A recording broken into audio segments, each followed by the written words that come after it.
Somebody asked me the other day how many things I have on the go at any one time, and I thought, well, miniaturists have always got something going because they wait for glue to dry so they pick up something else. And the day I had today was a bit like that. I was waiting for glue to dry, so I thought I'd make a little dress for Amelia's wardrobe.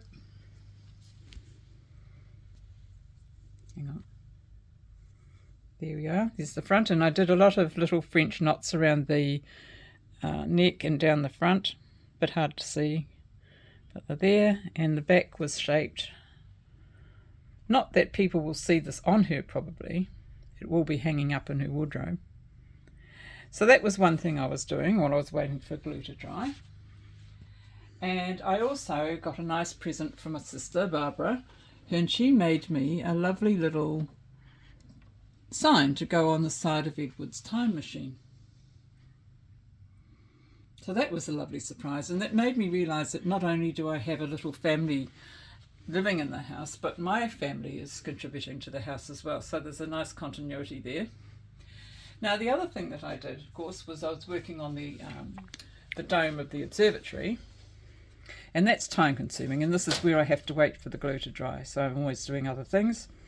And I'm thinking how I'm going to make this panel open and shut, and I'm thinking about the back where Edward will be sitting in there, so you need to be able to see him. So he'll be located up here. You'll need a ladder to see him.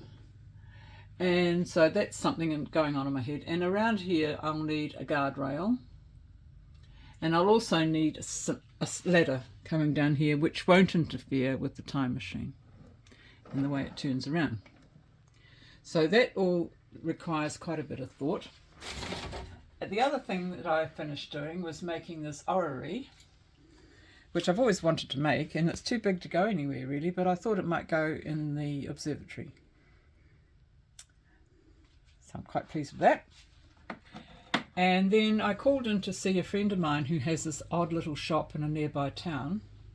She's always good for some really weird little things. And she had this here, which I'll go in Edward's curiosity room. And actually I believe it's Chinese, and it's a cicada that's been painted up as a god.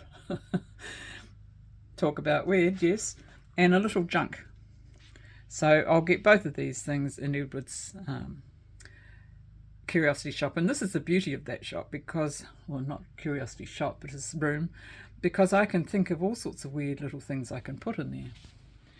And this is how my day has actually gone.